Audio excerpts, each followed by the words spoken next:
Just Orenduff here at Baseball Rebellion, and you are looking at Tim Lincecum on the left from 2013. I believe it's a clip from April of this year when he puts a shutout versus the Padres, and then a clip on your right from Tim Lincecum back in July 4th, actually, of 2009. So what I wanted to do was have a clip from 2009 when he won his Cy Young, and a clip here from 2013 recently to see what the commonalities in his delivery are and what the differences may be. And in preparation for this article, I've gone back through Lincecum's Mechanics from University of Washington, through 2008, 2009, his Cy Young Awards, and this particularly 2012 and 2013 when he struggled. And we're going to go through these videos and we're going to try to see what differences we may see, if any. Okay, so we're going to start off of how he approaches his lift. So we're going to go to kind of the top here where he gets into his lift.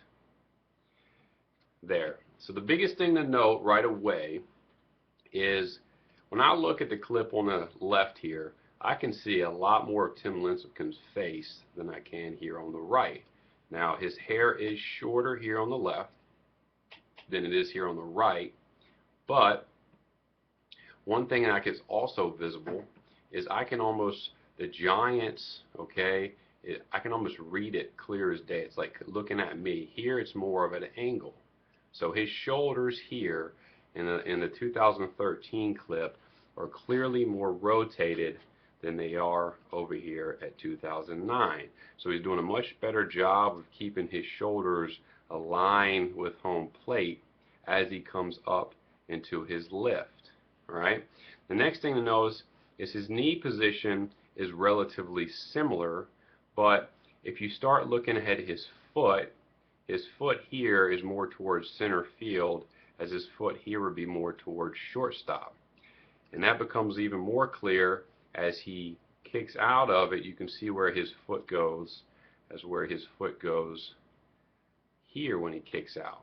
So you can see it's more outside of his body, which tells you that in this clip over here in 2009, his lower half and his shoulders, really particularly his shoulders, are going to be better aligned as he separates his hands and he starts moving towards home plate. Okay, so it's clear the biggest thing, and Lincecum's talked about it himself, you know, his feel, his timing, his rhythm, he's tinkered probably a decent amount with how much he rotates his shoulders into his lift, but it's here in most recent years, 2012, 2013, where he started a little bit over rotating his torso and his shoulders comparatively to when he first broke into the league. His shoulders stayed on target initially longer. Okay, so now let's move in to how he breaks his hands. And the biggest thing here, Lincecum's always had a really long arm swing that kind of wraps behind his back and kind of shoots out. Okay, it actually shot out more back in 2009 than it does here in 2013. Maybe he's made more of a commitment to try to keep his arm in the front plane of his body. Okay, but you can see as he gets stretched out, there's definitely more length here outside and a little bit higher with his front side than it is here as he breaks. His front side's a little lower and his arm's down here. So you can see he's doing a better job of really matching here in his positions, even though he's really stretched out. And here his arm's out and he's not quite matching like he did back in 2009. Now the biggest thing here is how, and really in terms of his timing and his separation, how his arm swing works with his separation of his body. So when you initially go up into more rotation, you break in your hands, it's harder to repeat an efficient process of getting the arm, the front side, in particular your lower half, to line up properly every time. Now this is a game here that we have to where Lincecum pitched a great game. He pitched a shutout, so his timing here was probably better, but we can see that the inconsistencies are definitely there between where he was here when he was more dominant.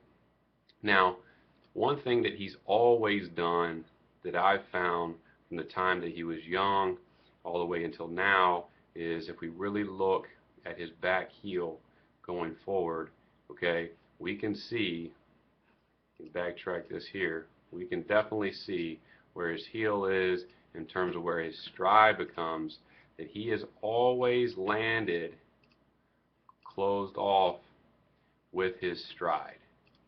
Okay, so he's always landed closed. There's his front foot hitting, there's his front foot hitting here.